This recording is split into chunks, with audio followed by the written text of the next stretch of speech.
La marcha ascendente del reinado de Jaime I se vería truncada inmediatamente después del Tratado de Corbeil, cuando se agudizaron los conflictos sociales que tuvieron especial significación en 1259 con la revuelta de la nobleza catalana, encabezada por el vizconde Ramón de Cardona y por Fernando Sánchez de Castro, bastardo de Jaime I. Lejos de controlar la situación, en los años 70 se llegaría a una auténtica guerra civil cuando el infante Pedro y sus hermanastros Fernando Sánchez de Castro se enfrentaron abiertamente a su padre. La nobleza levantisca era así un problema común a Aragón y a Castilla, un problema que acabaría siendo controlado por la mano dura de los reyes católicos y de Carlos I. Pero todavía faltaban 2 siglos para que la cirugía necesaria tomase cuerpo. Mientras tanto, los nobles se amparaban en unos fueros que les permitían dejar el servicio a la monarquía y prestárselo abiertamente a sus enemigos. Aun con este ambiente, Jerez y la comarca del Guadalete caía el año 1261 bajo la órbita de Alfonso, y con apoyo nazarí al año siguiente, Niebla se convertía en taifa vasalla de Castilla. Pero al siguiente año Mohamed I propició la revuelta de los mudéjares. Estaban preparándose para una acción militar contra Alfonso X, acción que daría comienzo cuando finalizase la tregua firmada por 20 años con Fernando III en 1246. A 3 años vista de ese vencimiento, Mohamed I pidió ayuda a los benimerines que al mando de Abdalá ben Idris desembarcaron en Tarifa 3.000 jinetes el año 1263. Los mudéjares se rebelaron en Jerez, se rebelaron en Murcia y en la revuelta iniciaron la creación de un corredor que les permitiese unir ambos focos. Por su parte, Ben Idris, apostado en Málaga, apoyaba el estallido mientras en Murcia el hijo de Ben Hud tomó el control de la situación y encabezó la revuelta, llegando a reconocer la autoridad de Mohamed I. La falta de previsión por parte de Alfonso X posibilitó que los rebeldes llevasen a cabo importantes acciones militares en Osuna, Baena, Baeza, Úbeda, Quesada y Jerez, plaza esta última donde llegaron a tomar el Alcázar. La ocasión representó un momento de verdadero peligro, siendo que las noticias musulmanas dicen que volvieron al poder musulmán 32 localidades y que Alfonso X desenterró el cuerpo de su padre de su sepultura en Sevilla y lo llevó a Toledo. También en el Llibre dels Fets se señala que se perdieron 300 lugares entre ciudades, villas grandes y castillos. Y las matanzas, según relatan las fuentes árabes, fueron descomunales. Las noticias castellanas dicen lo siguiente: los que habían fincado en el reino de Murcia alzáronse contra el rey don Alfonso e cobraron algunos de los castillos que tenían los cristianos, otros sí. Los moros que habían fincado en Jerez, en Arcos, en Lebrija e en Utrera, alzáronse contra el rey don Alfonso e el rey de Granada comenzó a facer la guerra mucho afincada. Esto mismo hicieron los moros de cada uno de los otros lugares a los alcaldes que estaban por el rey don Alfonso en los castillos, señaladamente en el reino de Murcia. Castilla-León se repuso y reinició la reconquista de lo perdido. El 9 de octubre de 1264, tras 5 meses de sitio, se recuperaba Jerez, y tras ella fueron cayendo Béjar, Medina Sidonia, Rota, Sanlúcar, Arcos. Violante, esposa de Fernando, había pedido ayuda a su padre Jaime I, que envió un ejército al mando del futuro Pedro III el Grande, que venció a Ben Hud y dejó 10.000 aragoneses para repoblar. Además, la sedición en el bando moro estaba sembrada. Los benimerines exigían la posesión de las plazas tomadas, el mando exclusivo de las tropas, así como las remuneraciones en dinero, lo que propició el incomodo de las tropas andalusíes, asunto que, unido a los problemas sucesorios, ponía palos en las ruedas de los intereses musulmanes. La situación llegó a un punto que en 1265 Alfonso X dice en su crónica: vinieron mandaderos de los arrayanes de Málaga e Guadix, que eran en el reino de Granada muy poderosos, e dijeron al rey que fuese la su merced de ayudar e amparar a aquellos arrayanes, e que ellos habían villas e castillos e muchos caballeros con que farían servicio al rey don Alfonso contra el rey de Granada. Con estos repuestos inesperados sitiaron Granada y Mohamed I se vio obligado a solicitar tregua, mientras en Murcia seguía ardiendo la rebelión, que no cesaría hasta 1266, cuando Jaime I, que tomó de los castillos que la defendían, posibilitó la entrada de Alfonso X el día 1 de febrero de 1266. Pero con la toma de Murcia no terminaban los problemas para Alfonso X, que veía cómo los nobles, molestos por la legislación que les privaba de sus privilegios, se aliaban con Mohamed I. Felipe, hermano del rey, y Nuño González de Lara eran los cabecillas de la rebelión, a la que se sumaron los nobles de las casas de Lara, Castro, Haro y Camero, que a finales de 1272 recibieron el apoyo de Mohamed I, que no fue dilatado en el tiempo, ya que fallecía el 21 de enero del año siguiente, 1273. Esa circunstancia favoreció, lógicamente, a Alfonso X, pues los conflictos no eran exclusivos de los reinos cristianos y Mohamed I, heredero del reino nazarí, tenía sus propios conflictos, de los que fue defendido por los renegados españoles mientras él negociaba con Alfonso X su apoyo a aquellos y su vasallaje a Castilla.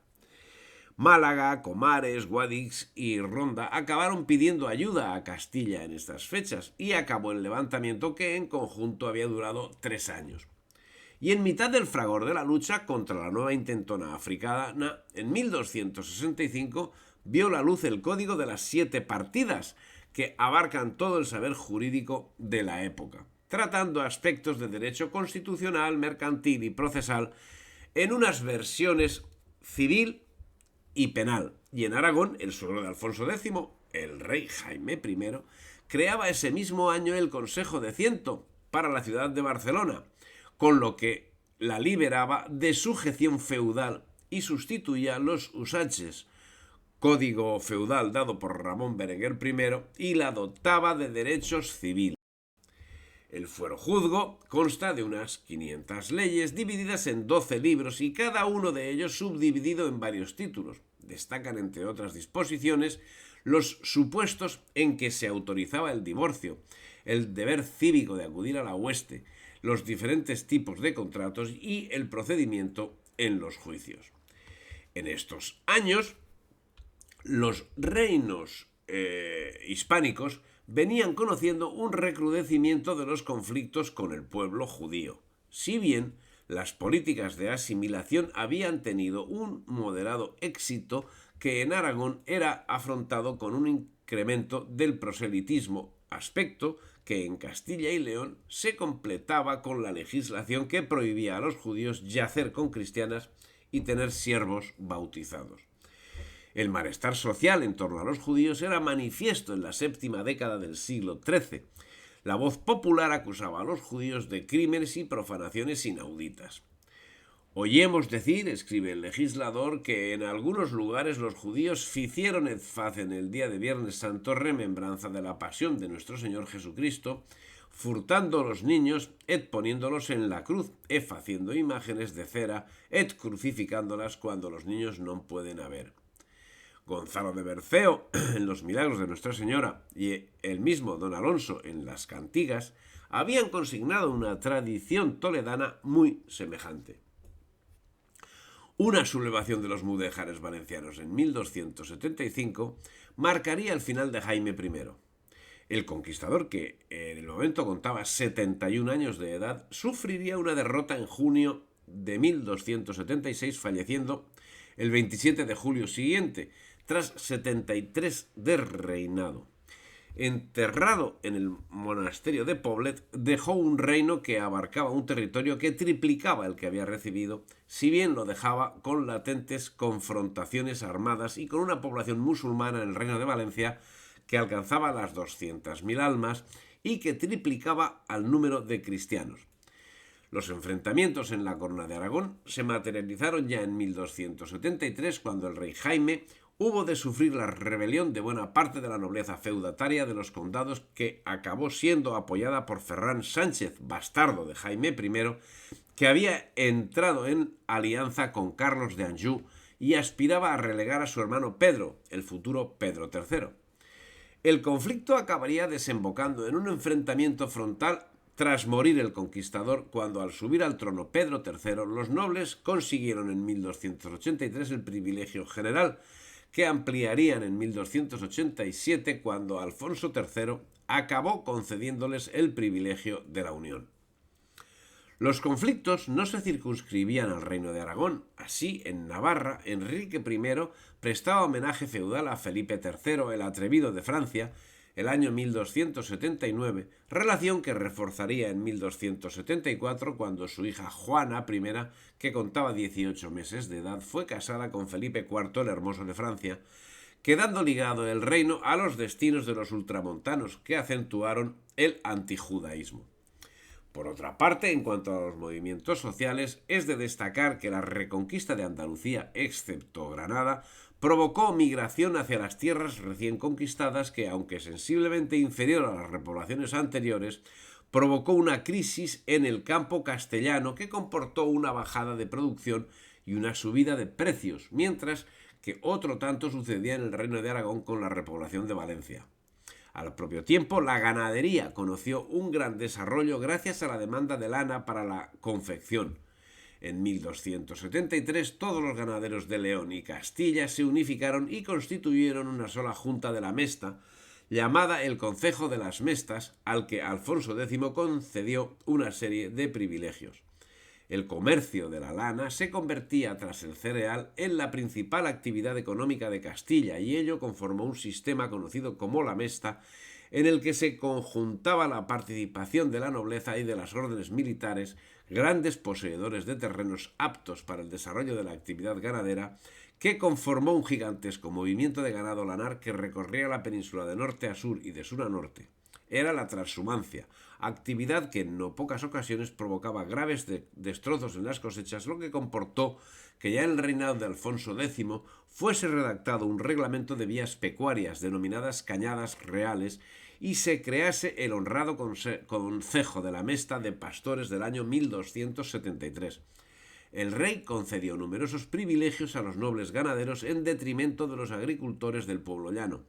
Sin embargo, no debe restarse importancia a la ganadería estante, propiedad de pequeños y medianos campesinos, además de los concejos, que pervivían todos fuera de la Mesta. De hecho, se estima que de los 5 millones de cabezas de ganado ovino que tenía la corona de Castilla a finales del siglo XV, la ganadería transhumante y la ganadería estante se repartían equitativamente las cabezas. Si te ha gustado el vídeo, dale me gusta, difunde y suscríbete al canal.